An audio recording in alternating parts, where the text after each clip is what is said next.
بسم اللہ الرحمن الرحیم اعوذ باللہ السمیع العلیم من الشیطان الرجیم بسم اللہ الرحمن الرحیم رب یسر ولا تعسر وتمم بالخیر عزیز طلبہ السلام علیکم ورحمۃ اللہ وبرکاتہ۔ امید ہے آپ سب خیریت سے ہوں گے۔ اصول الکافی کے دروس کا سلسلہ جاری ہے۔ سبق 135 میں کتاب العقل والجہل کا حصہ 100 ذکر ہونے والا ہے۔ سب سے پہلے خلاصہ جات کو دیکھ لیتے ہیں۔ گزشتہ درس میں جنود عقل و جہل میں سے معرفت و انکار کے متعلق تفصیل سے گفتگو ہوئی۔ اس درس میں جنود عقل و جہل میں سے مدارات و مکاشفہ کے بارے میں مفہوم شناسی، قرآنی و روایی شواہد اور شارحین کافی کے نظریات بھی بیان ہونے والے ہیں۔ امام جعفر صادق علیہ السلام نے حدیث جنود و عقل میں جہاں عقل و جہل کے لشکروں کو شمار فرمایا ہے، فرمایا والمدارات وضدہ المکاشفہ، یعنی عقل و حکمت کے لشکروں میں سے مدارا ہے اور اس کے مقابلے میں جہل و نادانی کے لشکروں میں سے مکاشفہ ہے۔ یہ عبارت اس کے متعلق جناب ملا صدرہ شیرازی نے نہایت گہری عبارت ادبی، لغوی، اخلاقی اور عرفانی معنی بیان کیے ہیں۔ جناب ملا صدرہ نے مدارات کو صرف اخلاقی نرمی نہیں بلکہ نظام وجود میں الہی حلم و رحمت کی تجلی کے طور پر بیان کیا ہے۔ سب سے پہلے انہوں نے لغوی اور نحوی تحقیق مدارا و مکاشفہ ذکر کی ہے۔ فرمایا فی الحدیث ادرؤوا الحدود بالشبہات۔ ادرؤوا اصل میں دار سے ہے جس کا مطلب ہے دفع کرنا۔ قرآن کریم میں بھی آیا ہے یدرؤون بالحسنۃ السیئۃ الرعد 22، یعنی وہ برائی کو نیکی سے دفع کرتے ہیں۔ تو حدیث کا معنی ہے حدود کو شبہات کے ذریعے دفع کرو، مطلب یہ ہے کہ جہاں شبہ ہو وہاں سزا دینے میں جلد بازی نہ کرو۔ اس کا مطلب یہ ہے کہ مدارا کے مفہوم میں دفع، احتیاط، لطافت اور حکمت کے معنی شامل ہیں، یعنی مدارا وہ حکیمانہ دفاع ہے جو دلائل، نرمی اور حلم سے کیا جاتا ہے، نہ کہ سختی اور غصے میں۔ ایک اور حدیث میں ہے اللہم انی ادرأ بک فی نحورہم، اے اللہ میں تیری پناہ میں ان کے شر کو اپنے سے دور کرتا ہوں۔ لفظ نحور گلا، حلق، یہاں کنایہ ہے مقابلہ اور مدافع سے، یعنی مومن جب کسی کے شر کے سامنے نرم دینی حکمت سے مدافعت کرتا ہے تو یہ مدارا باللہ ہے، خدا کے نام پر دفاع ہے، نہ کہ نفسانی رد عمل ہے۔ اسی طرح حدیث میں ہے اذا تدارأتم فی الطریق، یعنی اگر تم راستے میں ایک دوسرے سے ٹکرا جاؤ۔ یہاں تدارو یعنی تدافع یا اختلاف ہے، اور یہ لفظ بھی مدارا سے مادی طور پر مربوط ہے۔ نبی اکرم صلی اللہ علیہ وآلہ وسلم کی سیرت اور صفات و خصائص کے بارے میں آیا ہے کان صلی اللہ علیہ وآلہ لا یداری ولا یماری، یعنی نبی اکرم صلی اللہ علیہ وآلہ وسلم نہ جھگڑا کرتے تھے نہ ضد کرتے تھے۔ ملا فرماتے ہیں کہ حدیث میں مدارا کبھی حمزے کے ساتھ ہے اور کبھی بغیر حمزے کے ہے۔ بغیر حمزہ مدارات وہ ہے جو حسن خلق کے معنی میں ہے، اور یہی یہاں پر مراد ہے۔ مدارا کی شرعی اور اخلاقی تعریف بھی بیان کی فَأَمَّا الْمُدَارَاتُ الْمُسْتَعْمَلَةُ فِي حُسْنِ الْخُلُقِ وَالصُّحْبَةِ وَهِيَ الْمُرَادَةُ هُنَا فَغَيْرُ مَحْمُوزَةٍ وَقَدْ تُحْمَزُ، یعنی مدارات یہاں حسن اخلاق اور رفاقت کے حسن کے معنی میں ہے۔ یہ مومن کی وہ کیفیت ہے کہ وہ اخلاق کے ساتھ بردباری، نرمی اور حکمت کے ساتھ پیش آئے، جبکہ اس کے مقابلے میں مکاشفہ کا بھی لغوی اور اخلاقی معنی بیان کیا ہے کاشفہ بالعداوہ بادأہ بہا۔ مکاشفہ یعنی کھل کر عداوت ظاہر کرنا، دشمنی کا اعلانیہ اظہار کرنا۔ حدیث میں ہے لو تکاشفتم ما تدافنتم، اگر تم ایک دوسرے کے باطن جان لو تو ایک دوسرے کو دفن بھی نہ کرو، یعنی معاشرتی زندگی کی بقا اسی مدارات میں ہے کہ انسان دوسروں کے باطن یا کمزوریاں ظاہر نہ کرے۔ اگر ہر شخص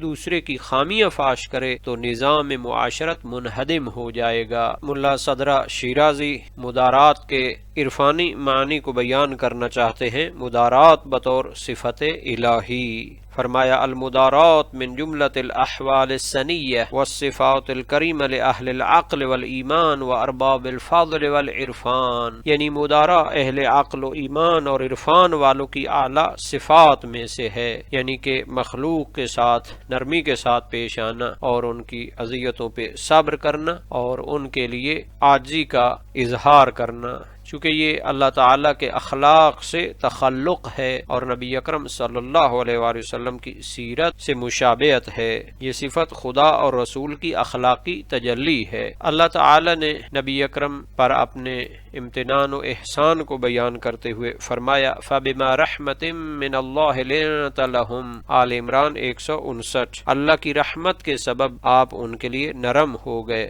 مطلب رسول اکرم کی نرمی دراصل رحمت الہی کی ظاہری صورت اور تجلی ہے اور یہی مدارات ہے۔ یہ نرمی نظام نبوت کی حکمت عملی ہے، کمزوری نہیں۔ فرمایا یہ نرمی مدارات اور عاجزی کا اظہار اخلاق کی بلند اقدار میں سے ہے۔ آپ دیکھتے ہیں کہ اللہ تعالی کافروں کو ان کے کفر و انکار کے باوجود رزق دیتا ہے اور ان کو مواخذہ کرنے میں ڈھیل دیتا ہے۔ جب حضرت موسیٰ اور ہارون فرعون کو دعوت دینے کے لیے جا رہے تھے تو اللہ تعالی نے ان کو فرمایا وَقُولَا لَهُ قَوْلًا لَيِّنًا، طٰہٰ 44، کہ اس سے نرمی سے بات کرنا۔ یہ وہی مدارات ہے اور مدارات نبی اکرم کے اخلاق میں شامل ہے۔ جناب ملا صدرہ شیرازی مدارات کے بارے میں سیرت نبوی کے نمونے گنواتے ہوئے فرماتے ہیں نبی اکرم صلی اللہ علیہ وآلہ وسلم کے خدمت گزار جناب انس بن مالک فرماتے ہیں کہ میں نے نبی اکرم صلی اللہ علیہ وآلہ وسلم کی 10 سال خدمت کی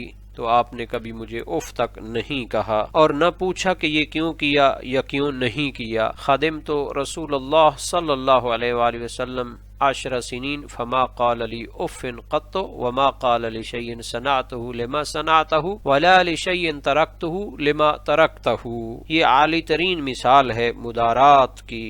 فرمایا مدارات مع کل احد من الاہل والاولاد والجیران والاصحاب وقافت الخلق من اخلاق الانبیاء والاولیاء، کہ اپنے اہل و عیال، ہمسایہ، دوست اور تمام مخلوقات کے ساتھ مدارات کے ساتھ پیش آنا یہ انبیاء اور اولیاء کی اخلاق اور صفات میں سے ہے، اسی طرح صوفیہ اور حکماء کی صفات میں سے ہے۔ مدارہ اور عقل کا باہمی تعلق بھی بیان کرتے ہیں۔ وقیل لکل شیء جوہر وجوہر الانسان العقل وجوہر العقل الصبر، ہر چیز کی ایک حقیقت ہوتی ہے، انسان کی حقیقت عقل ہے اور عقل کی حقیقت صبر ہے۔ مطلب عقل کا نتیجہ حلم و صبر ہے، صبر کا ظہور مدارہ ہے، پس مدارہ عقل کی عینی علامت ہے، جبکہ مکاشفہ عقل کے مقابل میں جہالت اور انانیت کی علامت ہے۔ تو مکاشفہ بطور رذیلہ جہل بیان فرمایا ہے۔ من صفات الکفرۃ والجہال المکاشفہ مع الناس والمجاہرہ بما اطلعوا علیہ من خفیات امورہم وعیوبہم، مکاشفہ دوسروں کی خامیاں، راز اور باطن کے عیوب کو ظاہر کرنا ہے۔ یہ کفار اور جہال و نادانوں کی صفت ہے، کیوں؟ وہ دوسروں پر تفوق اور فخر چاہتے ہیں، اپنے نفس کی رعونت دکھاتے ہیں، دوسروں کی تحقیر سے نفسی تسکین پاتے ہیں، یہی جہل کا لشکر ہے، جبکہ مدارہ ملائکہ اور اولیاء کی صفت ہے۔ ملا کی نظر میں مدارہ حلم الہی کی تجلی ہے جو رحمت عقل اور تدبیر سے پھوٹتی ہے، اور مکاشفہ نفس غضبی کی افراد ہے جو فخر، انانیت اور جہالت سے پیدا ہوتی ہے۔ ملا صدرہ کا اخلاقی نظام مدارہ کو الہی تخلق، تشبہ باخلاق اللہ کا نتیجہ سمجھتا ہے، یعنی جو بندہ مدارہ کرتا ہے وہ دراصل خدا کے اخلاق میں رنگ اختیار کرتا ہے۔ تخلقوا باخلاق اللہ فإن اللہ حلیم یحب الحلماء، مکاشفہ وہ حالت ہے جس میں بندہ شیطانی تعجل میں گرفتار ہوتا ہے، یعنی حق کو بموقع ظاہر کرنا اور نفس کی آگ میں بولنا۔ جناب ملا صدرہ کے کلام میں جو روایات موجود ہیں ان کے بارے میں مختصر وضاحت عرض ہے کہ ادرؤوا الحدود بالشبہات، حدود اور سزاؤں کو شبہات کے ذریعے دور کرو۔ سنن ابن ماجہ، سنن ترمذی اور کافی میں یہ روایت موجود ہے۔ تو ملا صدرہ نے ادرؤ کے مادہ در سے مدارات کا تعلق دکھایا ہے، کسی برائی یا تصادم کو حکمت سے دور کرنا۔ علامہ فیض کاشانی الوافی جلد 15 224 صفحہ میں فرماتے ہیں اے ادفعوا اقامت الحدود ما دام يمكن دفعها بالشبہ فإن الاسلام بني على الستر لا على الفضیحہ، یعنی جب تک شبہ کے ذریعے ممکن ہو تو اس کو دفع کریں۔ اسلام کا مزاج پردہ پوشی اور نرمی ہے، سختی یا افتضاح نہیں ہے۔ اس طرح دوسری حدیث اللہم انی ادرؤ بک فی نحورہم، اے اللہ میں تیری پناہ لیتا ہوں ان کے سینوں کے مقابل۔ مسند احمد بن حنبل 3 صفحہ 424 میں ذکر ہے، اور صحیفہ کاملہ میں بھی اس کے معنی میں موجود ہے۔ نحور جمع ہے نحر کی، سینہ سامنے کا حصہ، ادرو بے کا یعنی میں تیری قوت سے ان کے شر کو دافع کرتا ہوں۔ ملا نے اس حدیث سے دافع شر کے اخلاقی مفہوم کو اخذ کیا ہے کہ مومن نرمی اور توکل کے ذریعے شر کو روکتا ہے، نہ کہ مکاشفہ یا عداوت سے۔ النہایہ ابن الاثیر جزری میں جلد 2 صفحہ 138 میں ہے، اے استدفع بک عنی شرہم واتقیک بہم۔ اسی طرح تیسری حدیث ہے، اذا تدارعتم فی الطریق، جب تم راستے میں ایک دوسرے سے ٹکرا جاؤ یا اختلاف کرو، صحیح بخاری جلد 1 صفحہ 328 میں ہے۔ لسان العرب میں بھی اس کو ذکر کیا ہے مادہ درع میں۔ یہ لغوی اور عرفی مفہوم میں مدافعہ اور ٹکراؤ کو ظاہر کرتا ہے۔ ملا نے اسے مدارات کے مقابل میں مکاشفہ کے مفہوم کے سمجھانے کے لیے پیش کیا ہے۔ مومن کو ایسے تصادم سے بچنا چاہیے جو نزاع اور فساد کا باعث بنے۔ نبی اکرم صلی اللہ علیہ وآلہ وسلم کی سیرت کے بارے میں جو حدیث ہے، کان لا یداری ولا یماری، یعنی نبی اکرم صلی اللہ علیہ وآلہ وسلم نہ جھگڑتے تھے نہ ضد کرتے تھے، سنن ترمذی جلد 4 صفحہ 323 میں ہے، اور مجموع الزوائد حیثمی میں جلد 8 صفحہ 18 میں ہے۔ یداری یعنی مدارات عن باطل کے معنی میں نہیں بلکہ جھگڑے سے اجتناب کے معنی میں ہے۔ مناوی نے فیض القدیر جلد 5 صفحہ 223 میں فرمایا، اے لا یخالف ولا یخاصم بل کان یعامل الناس بالحلم والرفق، لوگوں کے ساتھ جھگڑا مخالفت نہیں کرتے تھے بلکہ حلم و بردباری اور نرمی کے ساتھ پیش آتے تھے۔ بلا نے یہی مفہوم لیا کہ مدارات نرمی اور رفق کا مظہر ہے، جبکہ مکاشفہ جھگڑا اور عداوت عقل کے جند سے نہیں بلکہ جہل کے سپاہیوں سے ہے۔ لو تکاشفتم ما تدافنتم، اگر تم ایک دوسرے کے باطن پر مطلع ہو جاؤ تو ایک دوسرے کو دفن تک نہ کرو۔ بہار الانوار جلد 74 صفحہ 389، نہج البلاغہ حکمت 285 میں اس کے قریب معنی ہے، اور کنز العمال متقی ہندی حدیث 9087 میں ہے۔ تکاشف یعنی ایک دوسرے کے راز کو کھول دینا، مطلب اگر انسان ایک دوسرے کے باطن اور عیوب کو دیکھ لیتا تو کسی کا جنازہ اٹھانے کے قابل نہ رہتا۔ فیض کاشانی نے المحجۃ البیضاء فی تہذیب الاحیاء، احیاء العلوم غزالی بہت بڑی کتاب ہے تمام علوم خصوصاً اخلاقیات اور عرفان کے بارے میں، تو فیض کاشانی نے اس کے بارے میں تحقیقی کام کیا ہے۔ جلد 5 صفحہ 165 میں فرمایا، فیہ حث علی الستر وذم المکاشفہ بعیوب الناس فانها تفضی الی البغضاء، یعنی اس حدیث میں پردہ پوشی کی تاکید کی گئی ہے اور مکاشفہ کی مذمت ہے کہ لوگوں کے عیوب کی ٹو لگانا کہ اس سے بغض پیدا ہوتا ہے۔ ملا نے یہی حدیث المکاشفہ من رذائل الاخلاق کے ثبوت میں پیش کی۔ دوسروں کے عیوب کو ظاہر کرنا جہل و رعونت کی علامت ہے۔ جہاں تک جناب ملا صالح مازندرانی کے کلام کا تعلق ہے تو انہوں نے نہایت عمدہ مطالب بیان فرمائے ہیں، نہایت دقیق اخلاقی اور حکمی توضیح پیش کی ہے۔ سب سے پہلے لغوی اور اصطلاحی معنی کو بیان کیا ہے، اور مدارات کا حسن اخلاق میں قوت غضبیہ کا اعتدال ہونا ذکر کیا ہے، اور اس کا صفات عاقل میں سے ہونا قرار دیا۔ فرمایا، دوسروں سے نرمی برتنا، مجادلے اور جھگڑے سے پرہیز کرنا، خواہ وہ دوست ہوں یا دشمن، عاقل ہوں یا جاہل، یا عقل مند کی صفات میں سے ہے۔ عقل کی نشانی یہ ہے کہ وہ فساد سے بچانے والا نظام پیدا کرتی ہے، جبکہ جہل و نادانی انسان کو نزاع اور عداوت میں دھکیلتی ہے۔ فرمایا، المدارات اصل النظام الاجتماعی، یہ مدارات انسانوں کے درمیان نظام اجتماعی اور معاشرتی کے قیام کی ضامن ہے۔ اگر ہر شخص اپنے مزاج پر اڑ جائے تو معاشرتی توازن ٹوٹ جاتا ہے۔ انبیاء، اوصیاء اور اولیاء کا طریقہ کار بیان کیا ہے۔ کما یظہر ذلک بالاعتبار فی حال الانبیاء والاوصیاء والاولیاء، انبیاء اوصیاء کی سیرت میں مدارات کی کامل مثالیں موجود ہیں۔ وہ لوگوں کے عیوب کو فوراً ظاہر نہیں کرتے بلکہ تدریجاً اصلاح کرتے ہیں۔ یہ طریق رحمت للعالمین کا ہے، نرمی اور حکمت اور تدریج، جیسا کہ آیات اس کی گواہ ہیں۔ فَبِمَا رَحْمَةٍ مِّنَ اللَّهِ لِنْتَ لَهُمْ آل عمران 159، وَقُولَ لَهُ قَوْلًا لَيِّنًا طه 44۔ یہ دونوں آیات مدارات کے قرآنی اصول کی بنیاد ہیں۔ حق اللہ اور حق الناس میں فرق کرنا، هذا اذا اقتصروا في حقوقه واما اذا اقتصروا في حقوق اللہ فواجب تقویمهم۔ ملا ایک اخلاقی توازن بیان کرتے ہیں، اگر معاملہ ذاتی حق کا ہے تو مدارات کی جائے، لیکن اگر حق خدا میں کوتاہی ہو تو اصلاح لازم ہے، یعنی مومن اپنے نفس کے لیے درگزر کرے مگر دین کے معاملے میں حکمت سے امر بالمعروف کرے۔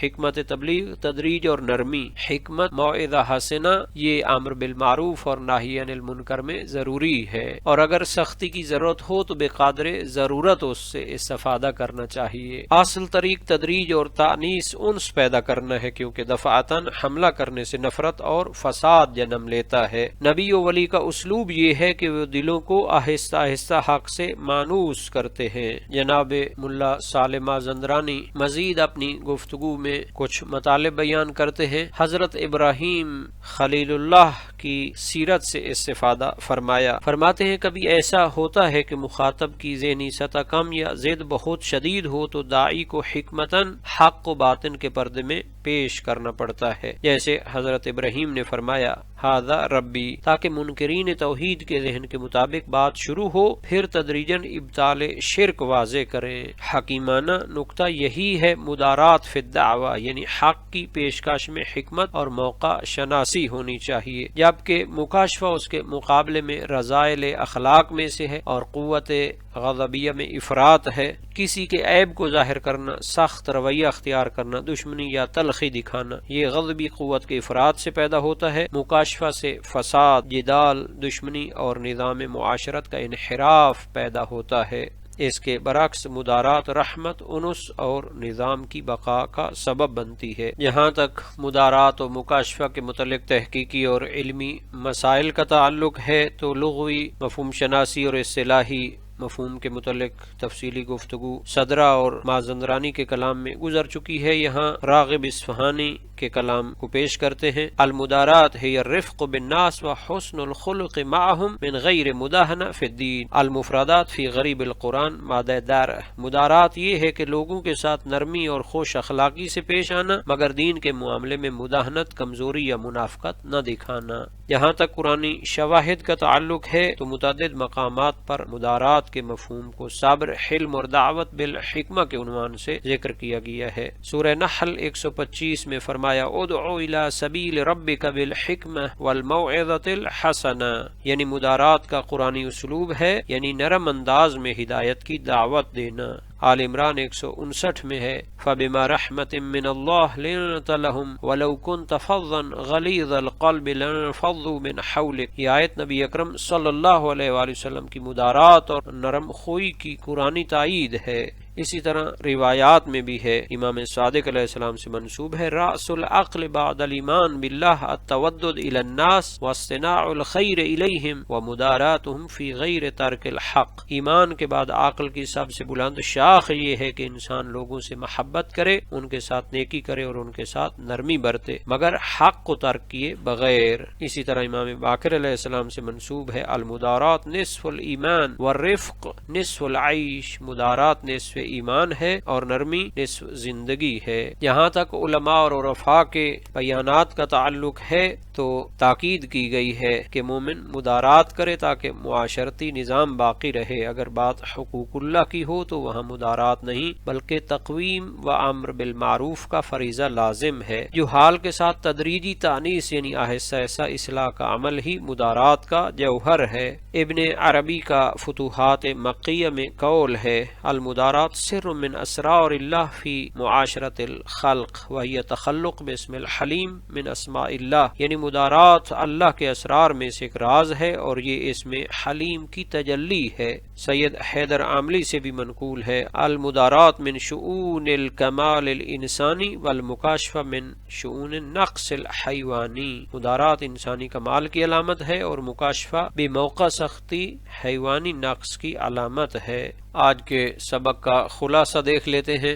جنود عقل و جہل میں سے مدارات اور مکاشفہ کے بارے میں تفصیل ذکر کی گئی ہے۔ مدارہ عقل کی سیاست اور مکاشفہ نفس کی عجلت اور جلد بازی ہے۔ مدارہ میں حکمت، حلم اور بصیرت ہے جبکہ مکاشفہ میں غضب اور جہل اور خود نمائی ہوتی ہے۔ مدارہ تبلیغ دین کا مؤثر ترین اسلوب ہے۔ مکاشفہ اگر بغیر مصلحت ہو تو فساد اجتماعی اور نفرت قلبی کا سبب بنتا ہے۔ مومن عاقل مدارہ کے ذریعے دل جیتتا ہے، جاہل مکاشفہ سے دل توڑتا ہے۔ مفہوم شناسی، قرآنی و روایی شواہد بھی پیش کیے گئے اور شارحین کافی کے نظریات بھی ذکر ہوئے ہیں۔ علامہ طباطبائی کی میزان ادفع باللتی ہے یا احسن والی آیت کے ذیل میں فرمایا المدارات ہے رفق اجتماعی قائم علی العدل والرحمہ وہی من نتائج العقل العملی الذي يوجه الانسان الى حیات اجتماعیہ متوازنہ۔ یہ اجتماعی نرمی ہے، عادل و رحمت پر قائم ہونا ہے اور عقل عملی کے نتائج میں سے ہے تاکہ انسان ایک متوازن معاشرتی